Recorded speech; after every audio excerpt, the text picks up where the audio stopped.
불과 수년 전만 해도 우리나라 대부분의 사람들은 가난했습니다. 그래서 좋은 옷을 사입지를 못했습니다. 형님 옷을 동생이 물려받아 입었습니다. 그때의 소원은 설날에 새 옷을 사서 입어보는 것이었습니다. 어쩌다가 설날에 아이들이 새 옷을 사 입기라도 한다면 너무나 기뻐서 자랑하며 여기저기 뛰어다녔습니다. 사람들은 모두가 새 옷을 입고 싶어 합니다. 그러나 새 사람을 입는다는 생각은 거의 하지 못합니다. 오늘 사도 바울은 우리에게 말씀합니다. 새 사람을 입어라. 20절을 보시기 바랍니다. 바울은 20절에서 그러나 하는 말로 시작합니다. 바울은 그러나라고 말한 즉시 너희는 그리스도를 그같이 배우지 아니하였느니라라고 말씀합니다. 이 말씀은 교회에서의 신앙 교육이 얼마나 중요한가를 강조하는 말입니다. 그리스도인은 새 사람을 입도록 그리스도를 배운 사람들입니다. 그러므로 그리스도인들은 하나님을 따라 의와 진리의 거룩함으로 살아가야 할 새 사람들입니다. 우리 그리스도인들은 그리스도에게서 배웠기 때문입니다. 20절에서 우리는 그리스도를 배웠다라고 말씀합니다. 그리스도에 대하여 배웠다라고 말씀하지를 않습니다. 우리 그리스도인들은 그 예수 그리스도를 배운 것입니다. 우리 그리스도인들은 예수 그리스도에게서 직접 배움으로 모든 인격이 그리스도와 같아지는 것입니다.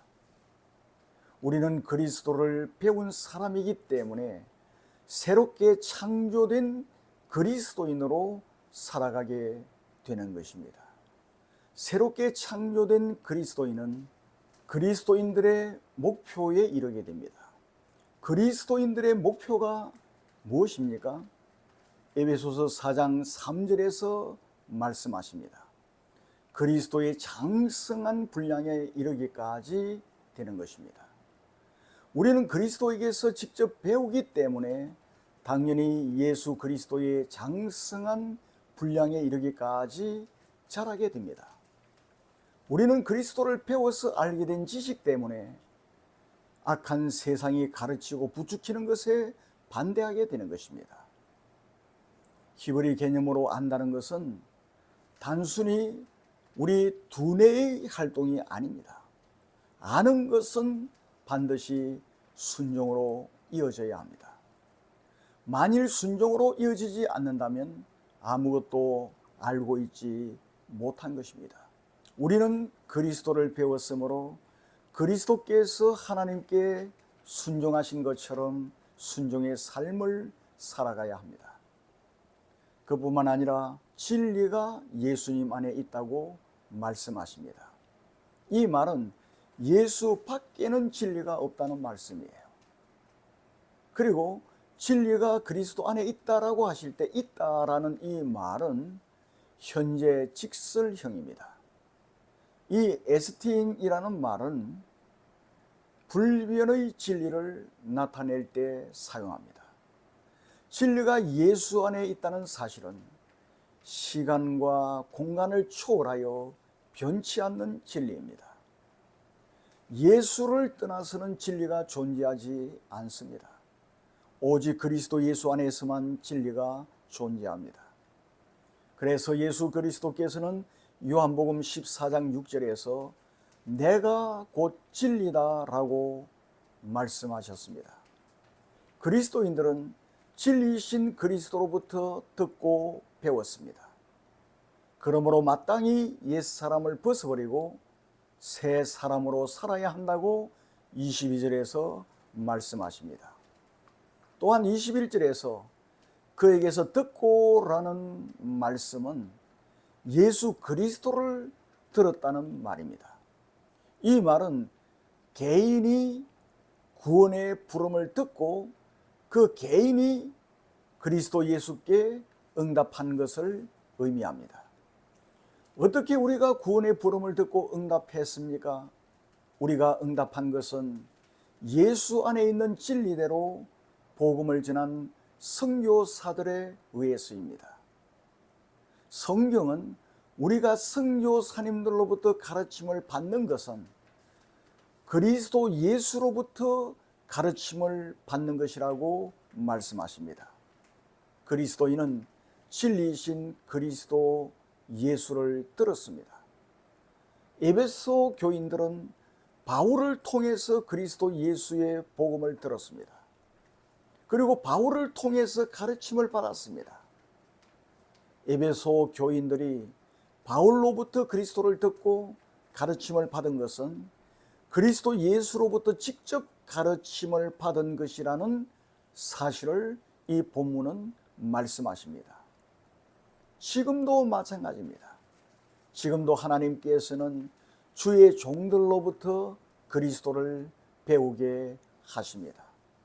그렇게 하시는 것은 지금도 그리스도인들이 예수 그리스도로부터 직접 가르침을 받는 것과 같은 것이라는 말씀입니다. 그렇다면 주의 종들로부터 가르침을 받은 성도들은 어떻게 살아가야 할까요? 22절부터 24절에서 말씀하십니다. 너희는 유혹의 욕심을 따라 썩어져가는 구습을 따르는 옛사람을 버리라고 말씀하십니다. 그리스도를 배우는 것은 주님이 가능하게 하신 새 창조를 붙잡는 것입니다. 그리고 거기서 생겨난 완전한 새로운 생명을 꼭 붙잡는 것입니다. 그것은 바로 우리의 옛 사람을 썩은 옷처럼 벗어버리는 것입니다. 우리는 썩은 옷, 완전히 낡아서 입지 못할 만큼 된 옷은 벗어버립니다. 우리는 그러한 옷을 벗어버리듯이 우리는 벗어버리고 하나님의 형상으로 재창조된 새로운 인간을 깨끗한 옷처럼 입어야 합니다. 그러면 옛사람을 벗어버린다는 것은 무엇을 뜻합니까? 그 뜻은 복음을 알지 못했던 자들이 새롭게 그리스도 예수를 주님으로 영접한다는 말입니다. 그러면 그들은 이전의 구습에 얽매여 있던 인격이 영적으로 완전히 죽습니다. 이렇게 된 우리는 옛사람의 욕망을 모두 제거하는 것을 매일매일 결단을 하며 살아가게 되는 것입니다. 우리는 옛사람의 욕망을 매일매일 제거해야 됩니다. 우리는 제거하는 결단을 내려야 하는 것입니다. 바로 이렇게 되는 것이 옛사람을 벗어버린다는 말입니다. 새 사람이 되는 순간에 자신이 주인이 되어 살던 과거의 자아가 완전히 죽어버립니다. 우리는 새로운 옷을 입은 사람이 됩니다. 새로운 사람이 되면 그리스도를 주인으로 섬깁니다. 그러한 사람은 예수님의 말씀에 순종하며 살게 되는 것입니다. 여러분, 새는 알을 까고 나오지 않습니까? 알은 하나의 세계입니다. 만일 알이라고 하는 세계에 갇혀서 계속해서 살아가면 그 알은 썩고 맙니다. 그러나 새가 딱딱한 알의 껍질을 깨고 나오면 전혀 새로운 세상을 만날 수가 있습니다. 푸른 창공을 날 수가 있습니다. 우리의 삶도 마찬가지입니다. 옛 사람도 하나의 세계입니다. 하나의 알과 같은 세계입니다. 그러나 그 옛 사람이라는 알을 깨고 나올 때 새로운 삶이 펼쳐지는 것입니다. 그렇게 함으로 옛 사람은 죽습니다. 새 사람을 입게 되는 것입니다. 영원한 생명이 보장되는 새로운 인생을 시작할 수 있게 되는 것입니다. 그러면 옛 사람의 특징이 어떤 것입니까? 22절에서 말씀하십니다. 유혹의 욕심을 따라 썩어져 가는 것이 옛사람의 특징입니다. 이 유혹이라는 말은 속임수라는 말이고 착각이라는 말입니다. 이 욕심이라는 말은 단순한 욕구를 뜻하는 것이 아닙니다. 여기에서 나오는 욕심이라는 말은 지나치고 과다해서 자신을 해치는 탐욕을 말합니다. 바울은 에베소서 2장 3절에서도 이 단어를 사용했습니다. 전에는 우리도 다 그 가운데에서 우리의 육체의 욕심을 따라 지냈다라고 말씀하십니다. 예수를 믿기 전에 우리는 육체의 욕심을 따라 지냈습니다. 그리하여 우리는 하나님의 통제를 받지 않았습니다. 타락한 육체의 마음이 원하는 대로 살았습니다. 육체의 욕심이라고 하는 이 말은 하나님의 통제를 받지 않는 타락한 육체와 마음이 원하는 대로 살아가는 악한 욕심을 육체의 욕심이라고 말씀합니다. 유혹의 욕심은 옛 사람으로 살아가는 것이 얼마나 허망한 것인지를 깨닫지를 못합니다. 유혹의 욕심에 빠진 사람들은 멸망의 길을 가면서도 그것을 알지를 못합니다. 그들은 오히려 그것이 좋다며 기꺼이 살아갑니다. 하나님을 떠난 인간들은 총명이 어두워져서 유혹의 욕심을 깨닫지를 못합니다. 하나님을 떠난 사람들은 마귀가 기만하고 속이는 속임수에 빠져서 거기에서 헤어나올 줄을 모릅니다.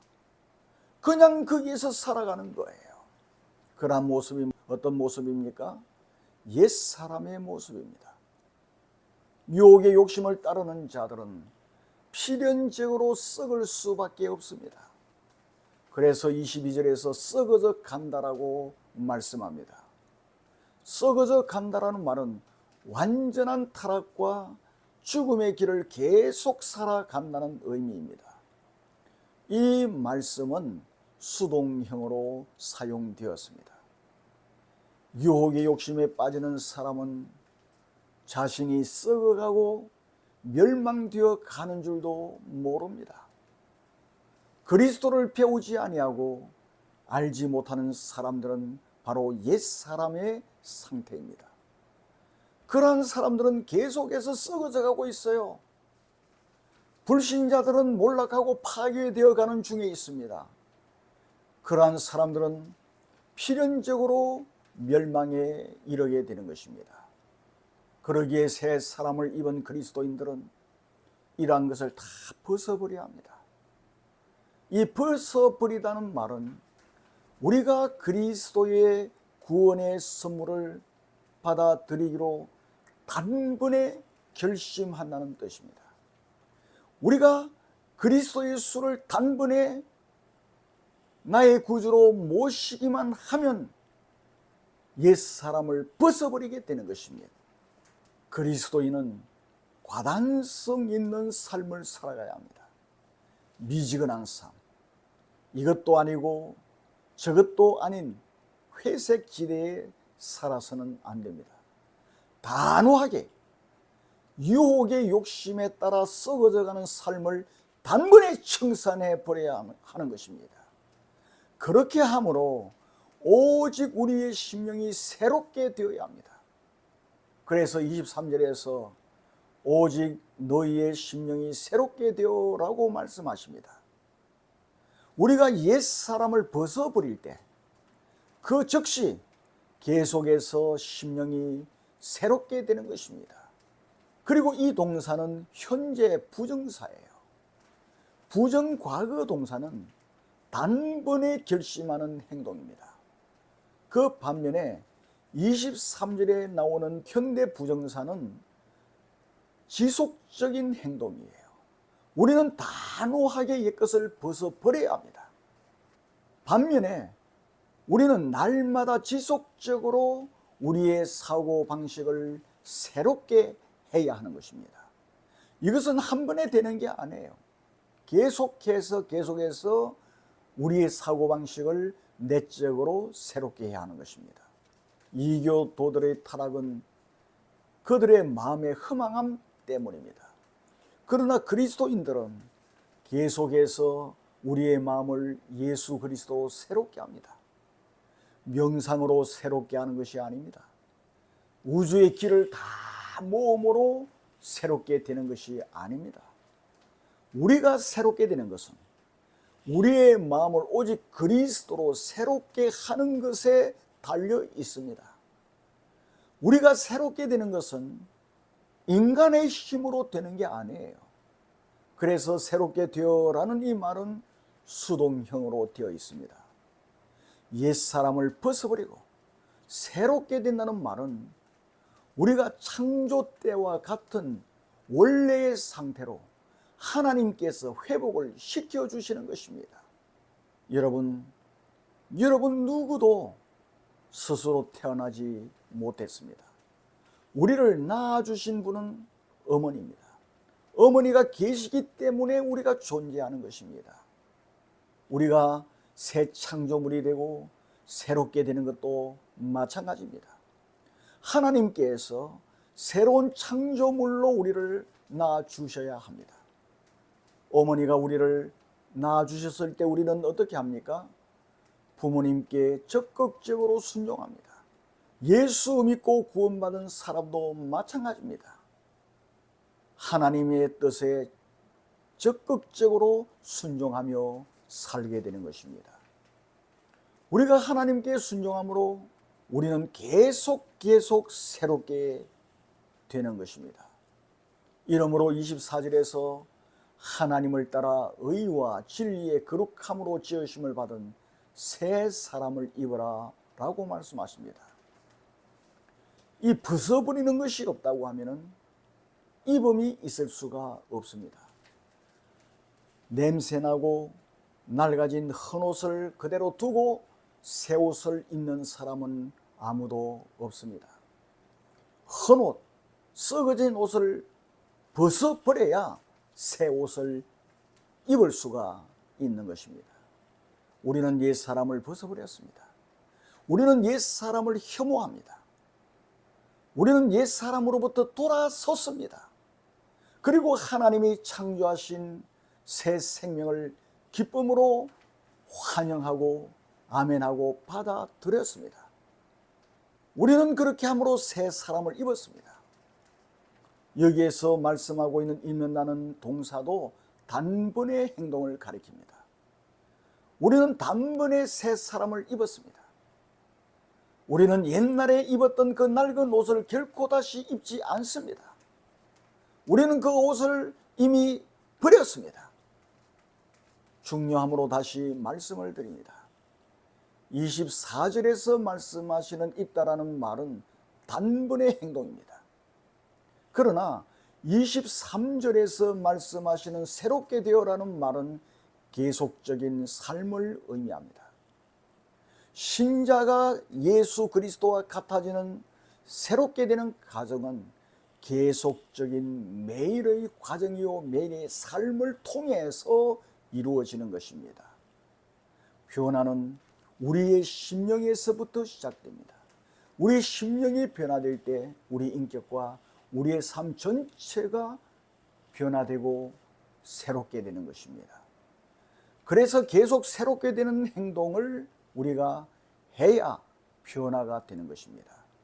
그리할 때 우리는 하나님을 따라 의와 진리의 거룩함으로 지으심을 받는 새 사람을 입게 되는 것입니다.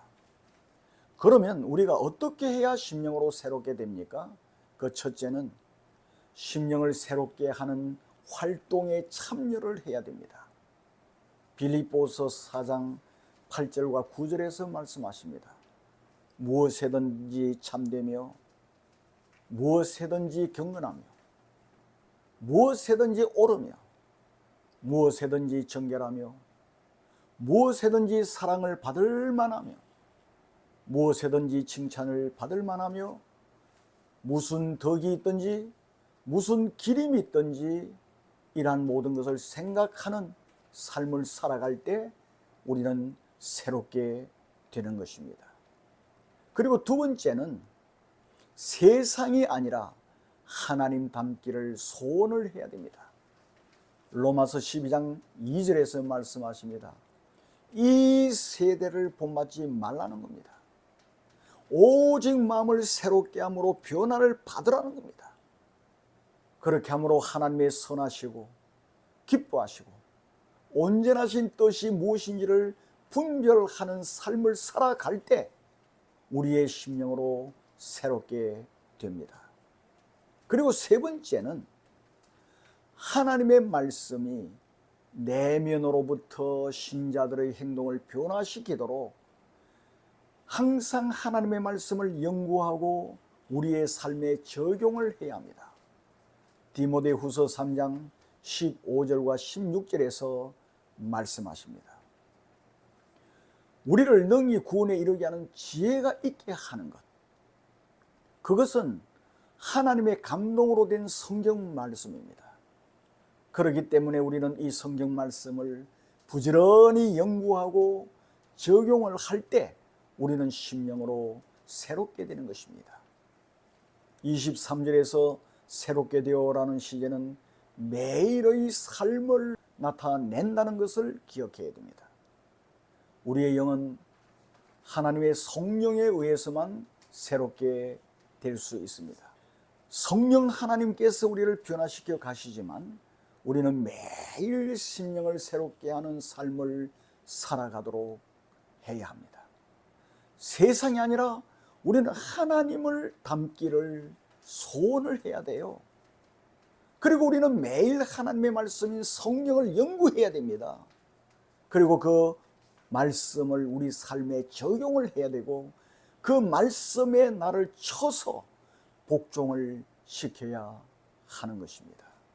사랑하는 성도 여러분, 옛사람을 단호하게 벗어버리시기를 바랍니다. 그리고 매일매일 새 사람을 입으시기를 바랍니다. 새 사람을 입고 이 세상을 살아가는 우리 모두가 되기를 주님의 이름으로 축원합니다. 아멘.